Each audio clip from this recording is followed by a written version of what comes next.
Industry के अंदर आपका अभी जन्म हुआ है, जब आपने कॉलेज में एडमिशन लिया मतलब कि आपका जन्म हुआ है।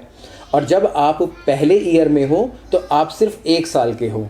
उसके बाद जब आप सेकंड ईयर में हो तो आप कितने साल के हो गए? आप 2 साल के हो गए। और जब अगर आप थर्ड ईयर में हो तो आपको 3 साल हो गए।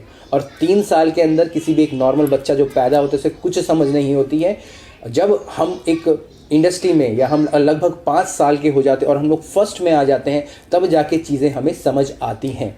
सेम उसी प्रकार से अगर आप फर्स्ट ईयर में हो तो सिर्फ आप 1 साल के हो, या आप बोल सकते हैं कि आपको 1 साल का एक्सपीरियंस है इस इंडस्ट्री के अंदर। अगर आप सेकंड ईयर में हो तो आपको 2 साल का एक्सपीरियंस है, और अगर आप थर्ड ईयर में हो तो आपको 3 साल का एक्सपीरियंस है। और 3 साल के एक्सपीरियंस का मतलब है कि आप सिर्फ 3 साल के बच्चे हो, और इस समय आपकी जो माइंड होता है वो इतना ज़्यादा आप बोल सकते हैं नहीं समझ सकता है कि आपको किस कुजीन के अंदर जाना चाहिए।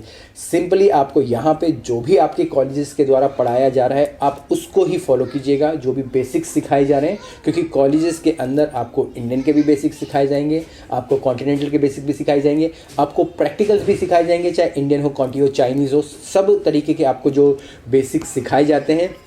इसके बाद जब आप आईटी के लिए जा रहे हो तब भी आपको ये सारी चीज़ें सिखाई जाती हैं। उन बेसिस पे आपको अपने दिमाग को कंट्रोल करके समझना है उसके बाद कि मुझे किस कुजीन में जाना है। आप जिस भी कुजीन में जाएंगे, हर किसी कुजीन में, हर किसी फील्ड में जॉब ही जॉब है।